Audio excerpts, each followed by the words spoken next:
तेजस्वी यादव क्या क्या अहमियत है पश्चिम बंगाल में। जिस राज्य के रहने वाले हो, जिस राज्य की पार्टी है, वहां तो आप हाशिए पर हो। आप मतगणना के पहले और चुनाव के बाद कह रहे थे कि अमुक तारीख को अमुक जगह पर मुख्यमंत्री पद का शपथ लेंगे।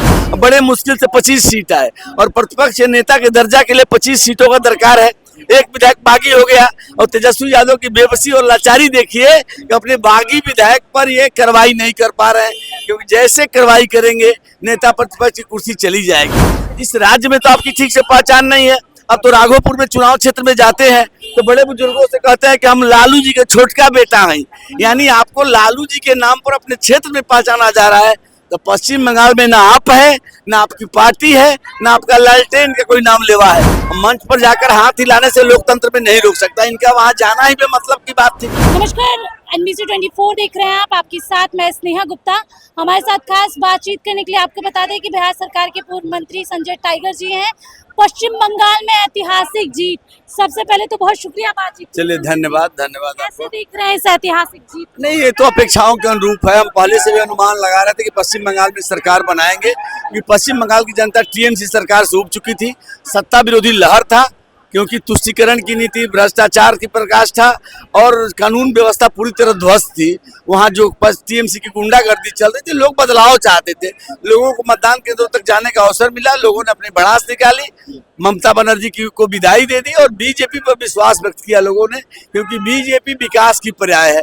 बीजेपी की सरकार केंद्र में हो या राज्य के अंदर हो, विकास करती है। लोगों को महसूस हुआ कि डबल इंजन की सरकार पश्चिम बंगाल को प्रगति के मार्ग पर ले जाएगी, इसलिए लोगों ने टीएमसी को विदाई दे दी। हम लोग पहले भी कहते थे कि 4 मई दीदी गई, दीदी की विदाई हो गई। दीदी को तो विदा कर दिया आपने, लेकिन दीदी पूरी भड़की हुई है। नहीं तो हार का हताशा है, वो तो पहले से उनको अनुमान था। देखिए, वो अब एक परिपक्व नेत्री हैं, अनुभवी नेत्री हैं, उनको हार का अंदाजा लग चुका था। इसीलिए पूरे चुनाव कैंपेन में अपने उपलब्धियों को नहीं गिनवाती थी, केवल बीजेपी पर चुनाव आक्रामक थी। उनको हार का अंदाजा था, उनका अंदाजा सही निकला।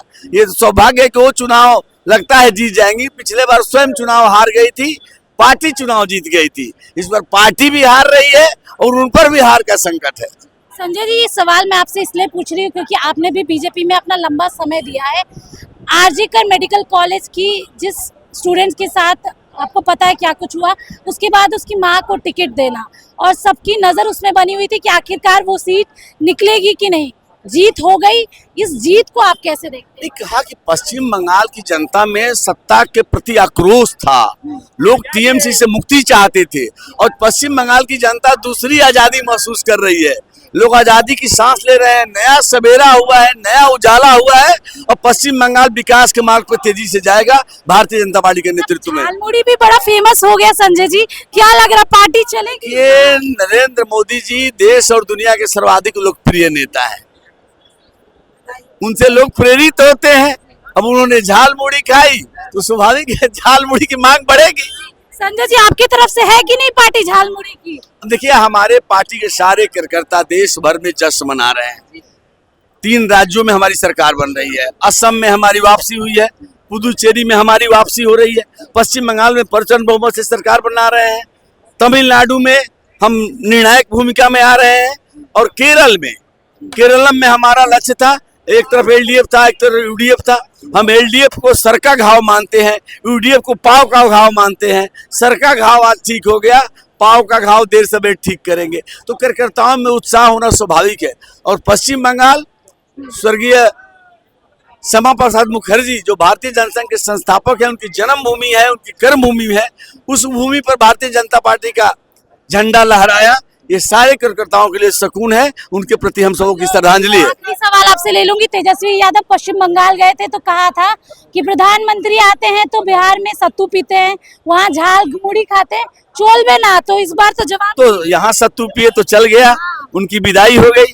पश्चिम बंगाल में भाजपा की सरकार बन गई तो उनकी बातें तो झूठी हो गई। और मैं तो पूछता हूँ, तेजस्वी यादव क्या क्या अहमियत है पश्चिम बंगाल में। जिस राज्य के रहने वाले हो, जिस राज्य की पार्टी है, वहां तो आप हाशिए पर हो। आप मतगणना के पहले और चुनाव के बाद कह रहे थे कि अमुक तारीख को अमुक जगह पर मुख्यमंत्री पद का शपथ लेंगे। बड़े मुश्किल से 25 सीट आए और प्रतिपक्ष नेता के दर्जा के लिए 25 सीटों का दरकार है। एक विधायक बागी हो गया, और तेजस्वी यादव की बेबसी और लाचारी देखिए कि अपने बागी विधायक पर ये कार्रवाई नहीं कर पा रहे हैं, क्योंकि जैसे कार्रवाई करेंगे नेता प्रतिपक्ष की कुर्सी चली जाएगी। इस राज्य में तो आपकी ठीक से पहचान नहीं है। अब तो राघोपुर में चुनाव क्षेत्र में जाते हैं तो बड़े बुजुर्गों से कहते हैं कि हम लालू जी के छोटका बेटा हैं, यानी आपको लालू जी के नाम पर अपने क्षेत्र में पहचाना जा रहा है। तो पश्चिम बंगाल में ना आप है, ना आपकी पार्टी है, ना आपका लालटेन का कोई नाम लेवा है। मंच पर जाकर हाथ हिलाने से लोकतंत्र में नहीं रोक सकता, इनका वहां जाना ही बेमतलब की बात थी। बहुत शुक्रिया। जैसे सीधे तौर पे देखिए क्या कुछ कह रहे थे आपने सुना, और इस बार जो लहर है वो लहर में भारतीय जनता पार्टी ने अपनी कामयाबी हासिल की है। आपको बताते कि बम्पर वोटिंग हुई है और बम्पर जीत हुई है।